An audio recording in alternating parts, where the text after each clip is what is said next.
Bueno, aquí estamos con el mejor, con el número 1 del Senado de la República. De tamaño es la cosa. De la generación del 14, del Centro Democrático que orienta el doctor Álvaro Uribe Vélez, el mejor presidente que ha tenido este país en muchos años, con defectos, con limitaciones, como se sea, pero he sido el mejor presidente. Que los dedos de la mano pues nunca serán iguales, pero la mano es indispensable para hacer muchas cosas. Y cuando se tiene la presencia en el Congreso de la República de personajes como el doctor Iván Duque Márquez, estudioso, serio, disciplinado, a uno le da alegría escuchar sus intervenciones. Por eso lo hemos invitado hoy aquí a la barbería. Muchas gracias, doctor William. Un placer estar aquí en la barbería. Bueno, cuando usted se le metió al tema de la política, ¿se imaginó que esto era así? Sí, la verdad es que yo tomé una decisión muy consciente. Yo sabía lo que me enfrentaba, Sí. pero tenía una gran motivación que era regresar y servirle a mi país con toda la convicción y con todo el deseo de hacerlo lo mejor posible. La disciplina suya, ¿cómo es? ¿A qué hora se levanta? Porque veo que usted maneja todos los temas. Le hablan de educación y sabe de educación. Le hablan de economía, sabe de economía. Le hablan de petróleo, sabe de petróleo. De agricultura, habla de agricultura. De educación, de todo. Y uno dice, este hombre está preparado para ser presidente de Colombia. Y eso lo hemos comentado en las universidades, en varios escenarios, y en esos chismoseaderos a los que yo asisto, y aquí en la barbería donde se sabe todo. Mucha gente le dice a uno, el doctor Iván Duque, Ave María, qué cabeza también puesta. Pues vea, doctor William, yo la verdad es que siempre he tenido como Bueno, más doctor será usted, no me diga más doctor porque me hace sentir muy, no. Bueno, pues William, No, entonces vea, le cuento, Sí. yo llevo ya casi 20 años de mi vida donde he estado dedicado a temas de desarrollo. Sí. Tuve el enorme privilegio de trabajar en el Banco Interamericano, trabajando con Luis Guillermo Echeverry. ¿Con Luigi? Con Luigi Echeverry, un gran ser humano. Pero qué berraco y tipo. una de las mentes más prodigiosas que yo he conocido, un hombre con gran calidad humana, un gran gerente, y con él trabajamos muchos temas de desarrollo para Colombia. Gestionamos recursos en materia de educación, en salud, trabajamos temas de telecomunicaciones, de conectividad. Entonces fueron muchos años dedicados a estudiar a Colombia desde la perspectiva del Banco Interamericano y al mismo tiempo trabajando en el terreno. Entonces la vida me ha permitido combinar mi amor por el tema económico con las ramificaciones que puede tener en los temas sociales. Y hoy en día que estoy dedicado pues a esta tarea del ejercicio del Senado, me levanto muy temprano. Yo tengo 3 niños chiquitos, entonces la jornada empieza a las 5 de la mañana. Sí. Los niños, estamos con ellos, compartimos la mañana, la mesa del desayuno, y después ellos se van para su colegio y yo me dedico a un par de horas a estudiar los temas, a leer, a conversar con algunas personas que están trabajando los temas en detalle, y preparo mi agenda diaria y trato siempre de llevarme lecturas en el carro, porque usted sabe que acá la movilidad en Bogotá es complicada, entonces es un trayecto de 1 hora y estoy permanentemente estudiando los temas, y es por pasión por ellos y con el deseo siempre de no decir pendejadas, sino cuando uno va a hablar cosas en el Congreso, hacerlo con compromiso, con seriedad, y saber que lo que uno va a decir es para aportar, nunca para destruir. Y lo veo aportándole al país. ¿Y de qué manera? Veo que la situación es bastante delicada, que la economía está en su peor momento, porque aquí la gente viene y me cuenta muchas cosas. Este momento que vive el país es quizás hoy estamos a 11 de junio de 2015. Creo que este mes y este año es quizá uno de los peores que haya vivido la historia administrativa de Colombia. No sé quién dirige esto, me da mucho pesar tener que decirlo, pero falta timonel. Pues es que vea una cosa, William, yo creo que lo que más le duele a uno como colombiano es que el país ha tenido unos reversazos muy grandes. Hay personas que han tratado de dividir la política en Colombia entre la guerra y la paz, tratando de polarizar al país.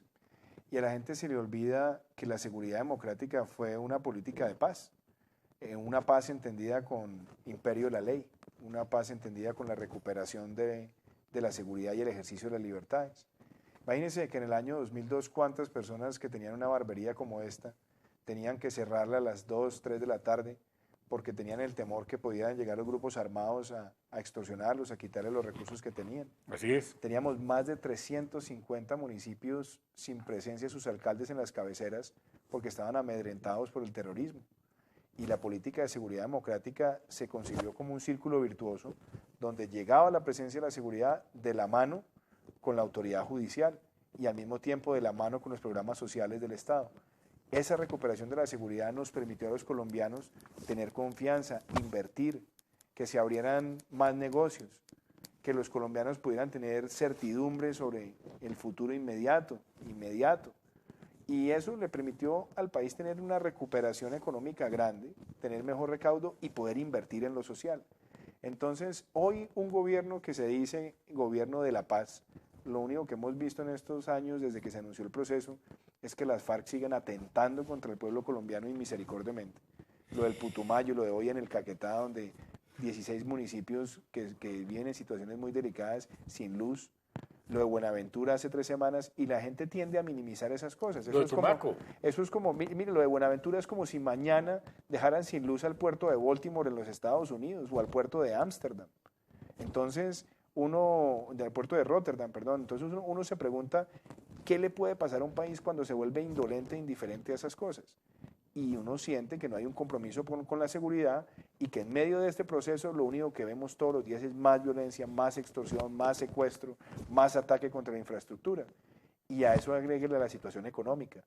El gobierno se desbordó en el gasto público en los últimos años y a uno le duele que entre el 2010 y el 2014 el recaudo aumentó casi un 60% y aún así nos dicen que hay un hueco de 12.5 billones que lo tienen que pagar con impuestos que están asfixiando a las empresas. ¿Cuántas empresas en Colombia hoy están realmente asfixiadas, pagando altas tasas de tributación, que no pueden invertir, que no pueden descontar lo que invierten en maquinaria en materia de impuesto al patrimonio, que no pueden descontar de IVA las importaciones también de maquinaria? Entonces, todas esas cosas han hecho que en el país haya una pérdida de confianza y que en el mes de abril, como usted lo dijo, se vio reflejada en la peor caída de los últimos 4 años en la confianza del consumidor. Leí a Alberto Velázquez Martínez esta semana. Gran señor. Y pintó un cuadro terrible. El señor Sergio Jaramillo, un tipo cara pálida, él, de color apergaminado, como lo suelen tener los traidores de turno. Tranquilamente se fue a la Cámara de Comercio a extorsionar, a chantajear a la clase empresarial colombiana. Les habló de 13.000 folios en los que les indicaba que en la Fiscalía existían investigaciones por participación en parapolítica de una gran cantidad de empresarios colombianos. ¿Eso qué es? ¿Para dónde nos llevan? ¿A qué nos conducen esos chantajes por parte del alto atolondrado o alto comisionado para la paz, como se quiera llamar? Porque es que esto no merece otro calificativo. A uno le duele el país, pero la paz no se hace así, amenazando a las gentes que le han puesto el pecho al desarrollo. Aquí ha habido empresa, aquí ha habido el vigor de los hombres que construyeron una patria. No puede ahora de la noche a la mañana ser reemplazado por las bandas de los asesinos y sí que menos por el narcoterrorismo que desde Cuba se está manejando. ¿Sabe qué le duele a uno? Primero, ver que las FARC se ha seguido burlando del pueblo colombiano, porque hay que recordarle una cosa a todo el país. los verdaderos enemigos de la paz son las FARC, un grupo que no ha dejado de sembrar terror en todo el territorio colombiano. Se burlaron en el año 84 de la generosidad del pueblo colombiano y del Estado colombiano cuando los invitó a un proceso de paz. Se burlaron en el año 98.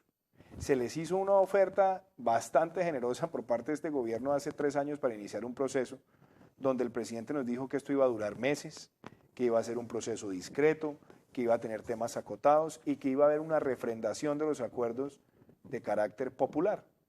Y mire lo que ha pasado, el proceso ya no duró meses, ya vamos a cumplir casi 3 años desde que se anunció, casi 4 desde que el gobierno empezó los diálogos por debajo de la mesa.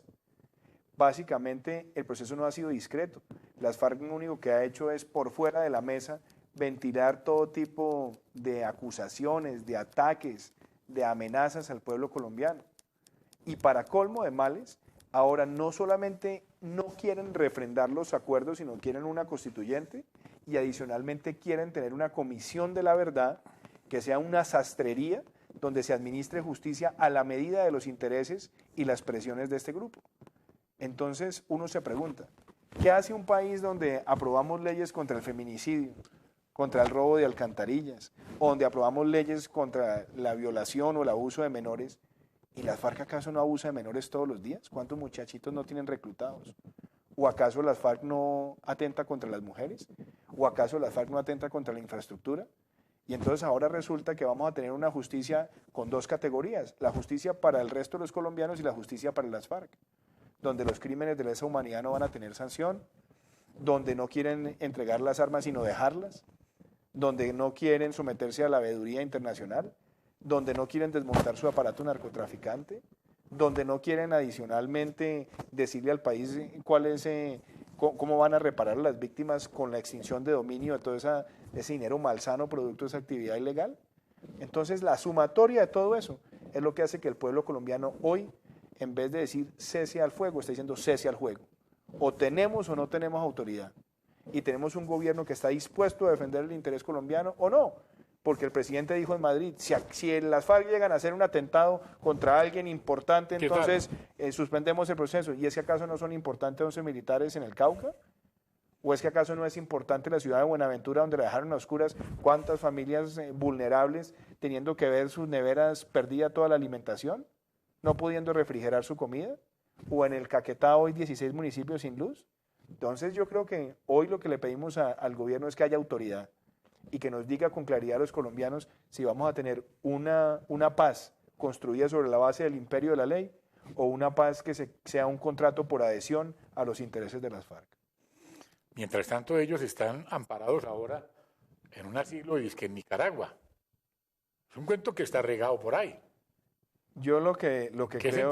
¿Qué sentirán los otros que están en el monte, dando chumbimba, poniendo minas fiebrapatas y exponiendo la vida, mientras esos barrigones de las FARC están tomando mojito, tomando whisky, montando en catamarán, y ahora van a despacharse de Nicaragua porque ya tienen asegurada su pensión de vejez? Mire, el gobierno nacional tiene un proyecto, una política pública que se llama Ser Pilo Paga. Yo creo que este proceso que estamos viendo con las FARC lo que está demostrando es que Ser Pillo paga. Porque estas personas no le han dicho al país cómo van a desmontar esa estructura narcotraficante, cómo van a reparar a las víctimas, cómo le van a pedir perdón público al país. Y algo todavía muy, muy dramático, es que se requiere, para que no haya impunidad en Colombia, que los delitos de lesa humanidad tengan pena privativa de la libertad. Estamos dispuestos en aras de la paz a reducir las penas. Eso ya de por sí es tragarse un sapo grande, sí, porque esos son criminales de la peor ralea. Pero que ya ellos digan sin ningún tipo de rubor que no están dispuestos a pagar ni un solo día de cárcel y que adicionalmente quieren una constituyente porque lo que le quieren decir al pueblo colombiano para humillarlo una vez más es que la constitución que tenemos, que fue producto de nuestra propia democracia, no les aplica y no vale, y que la única constitución que vale es en la que ellos participen en su construcción. Eso no le puede pasar a un país que se diga un país democrático y que diga que es un país digno y defensor del imperio de la ley. Tengo razón en decir lo que he dicho aquí. Estamos al pie de una figura con toda la capacidad de análisis, sin pelos en la lengua, porque aquí en esta barbería está diciendo las cosas por su nombre y está hablando claro, como le gusta a la gente, sin compromisos ni contemplaciones. Por eso es calificado por la academia como el más sobresaliente senador de la República, porque estudia los temas, los conoce y sabe lo que dice. Y aquí estamos hablando con una persona que sabe. ¿A qué sabe, por ejemplo, hablar hoy de café y de petróleo? Acuérdense que hay una canción de Ana y Jaime con la que Café y nosotros nos petróleo, levantamos. claro. Gran ver, canción. ¿En qué paró eso? Bueno, yo empiezo por el petróleo. Yo Sí. creo que Colombia tuvo en los últimos años una gran revolución petrolera. Sí, Y lo que detonó la revolución petrolera, yo diría, fueron tres factores, ¿no? Pero el más importante yo diría que fue la seguridad. Colombia en el año 2002 era un país que tenía una producción pues, cercana a los 250.000 barriles de petróleo diarios y en el año 2010 se estaba acercando ya casi a los 800.000 barriles diarios y llegamos al 1.000.000 de barriles. ¿Por qué se pudo hacer eso? Porque la seguridad permitió que llegara más exploración, que hubiera más sísmica, que hubiera mejor producción, que se acompañaran las cadenas de suministro, que se pudieran desarrollar oleoductos. Y eso para el país fue pues, muy beneficioso en un entorno mundial donde los precios del petróleo pues, crecieron y mucho. llegaron a superar los $100. Entonces pues, fue la confluencia de buenas decisiones de política nacional con un gran entorno internacional. Yo creo que el problema estuvo en que, primero, los ingresos que nosotros siempre hemos tenido por petróleo son una renta extraordinaria, porque no somos un país petrolero, William. Este es un país que tiene apenas reservas para 6.6 años. Entonces, no puede ser. Entonces, eso implica que tenemos que esa renta saberla ahorrar y saberla invertir para las cosas que realmente son importantes en el país. Le cuento otra cosa. Colombia no es un país de grandes yacimientos. En Colombia solamente hay 4 pozos o 4 yacimientos que producen más de 40.000 barriles diarios. Tenemos 161 campos en Colombia que producen entre 100 y 1.000 barriles y 101 campos que producen entre 1.000 y 10.000 barriles de petróleo diarios. Entonces, ante esas realidades, con unos costos de producción altos, porque nuestro petróleo en su gran mayoría es un petróleo pesado, que implica que nosotros tengamos que importar una gran cantidad de diluyentes, de naftas, para poderle dar la liquidez necesaria para el transporte y obviamente para la comercialización. Entonces tenemos costos de producción altos, dificultades logísticas altas, porque hay regiones donde, por ejemplo, no tenemos oleoductos y transportar un barril de petróleo en carrotanque puede estar costando $25. Mientras que en el oleoducto puede estar costando $5 o $6. Y derramarlo, como lo están haciendo estos criminales ahora. Entonces, gracias a esa riqueza, gracias a esa renta, pues el país también pudo tener un recaudo creciente y también gracias a esa renta se pudieron expandir muchos programas sociales. Y eso, por esa misma razón, a uno le duele que en los últimos 3 años las circunstancias del petróleo se empezaban a deteriorar, inclusive antes de que cayeran los precios, porque solamente el año pasado los ataques a la infraestructura petrolera costaron casi 2 billones de pesos. Y si a eso usted le suma pues las complejidades logísticas, muchas complejidades sociales, ambientales, llevaban a que los mercados empezaran a perder confianza. Claro, al caer los precios del petróleo la situación se volvió todavía más dramática y el gobierno, en lugar de reaccionar como se lo pedimos en el Congreso, que era no perdamos la gallina de los huevos de oro en este momento, lo que hizo fue introducir una reforma tributaria que golpeó al sector minero energético, que le hizo perder confianza, que llevó a unos recortes de la inversión y vemos la caída tan dramática que hemos tenido en el primer trimestre de este año, donde la exploración cayó un 94% y la perforación un 82%. Entonces, en ese escenario, yo creo que hay muchas dificultades y debemos como país pensar sin color político a ver cómo recuperamos el sector minero energético y el primer gran desafío es mantener niveles de producción cercanos al 1.000.000 de barriles. Pero con estos angelitos de La Habana que atentan contra la infraestructura petrolera y que al atentar lo único que están haciendo es quitarle recursos al pueblo colombiano, pues uno qué esperanzas puede tener. Yo le dije a Angelino Garzón aquí, en esta silla, se lo dije, en cierto momento, cuando era candidato a la vicepresidencia, en el primer periodo de Juanpa, como le gusta que le digan al príncipe de Anapoima. Le dije, ustedes nos llevan para el santismo leninismo. Y él se quedó calladito. Y yo lo dije porque yo conozco el tema, porque en el 97 me encontré con un escrito del señor Juan Manuel Santos, en donde hablaba de un frente nacional con la guerrilla. Yo lo recogí. Luego me reuní con él en Manizales y luego aquí en Bogotá. Le dije, doctor Santos, ¿cuál es su patrón ideológico? Porque me tiene confundido. Yo no entiendo lo suyo. Mi patrón ideológico es el padre Camilo Torres.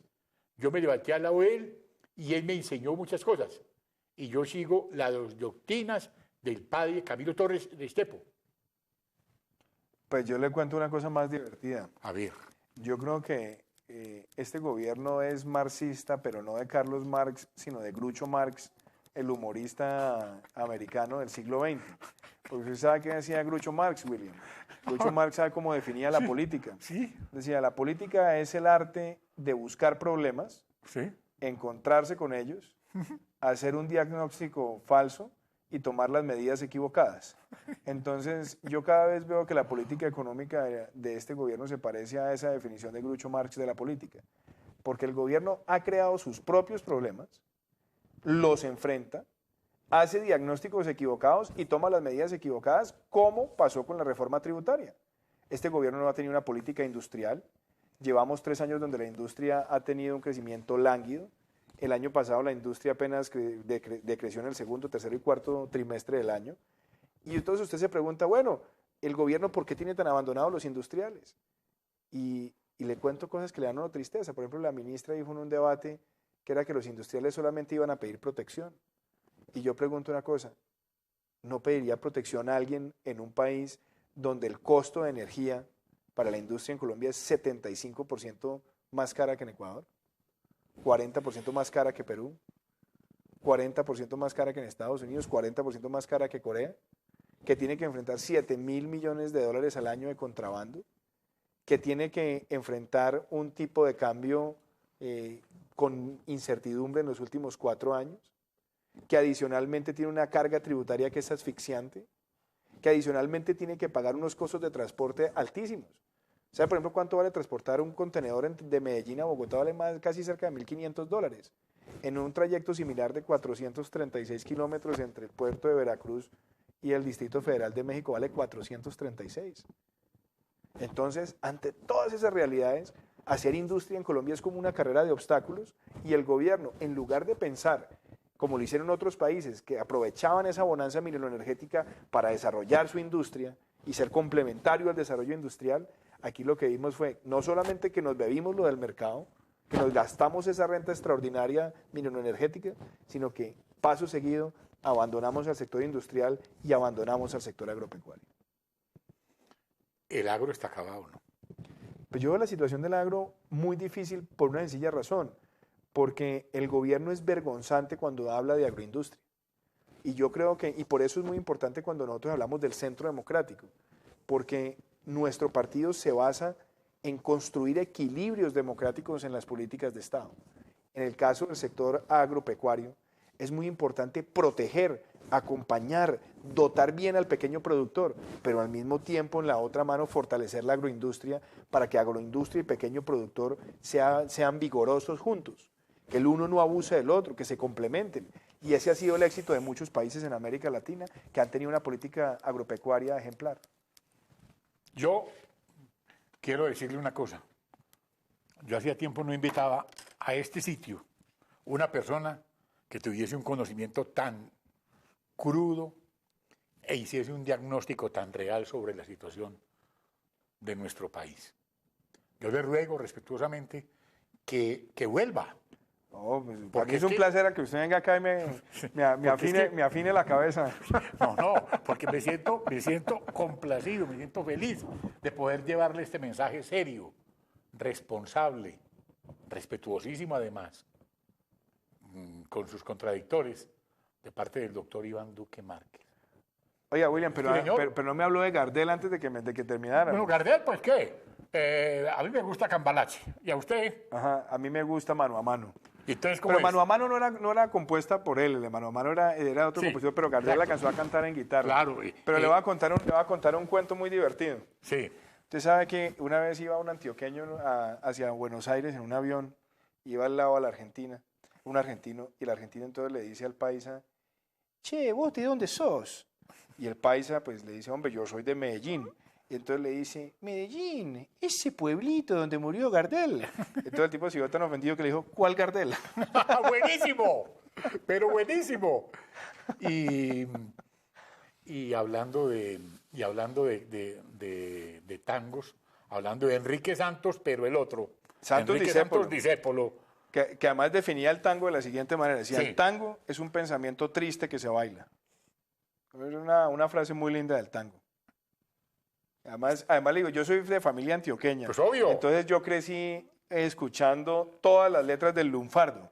Y tengo Uy. en mi biblioteca un diccionario de lunfardo, que usted sabe que el maestro Borges, cuando escribía con Bioy Casares con el nombre de Bustos Domecq, utilizaban en sus historias policíacas mucho lenguaje lunfardo.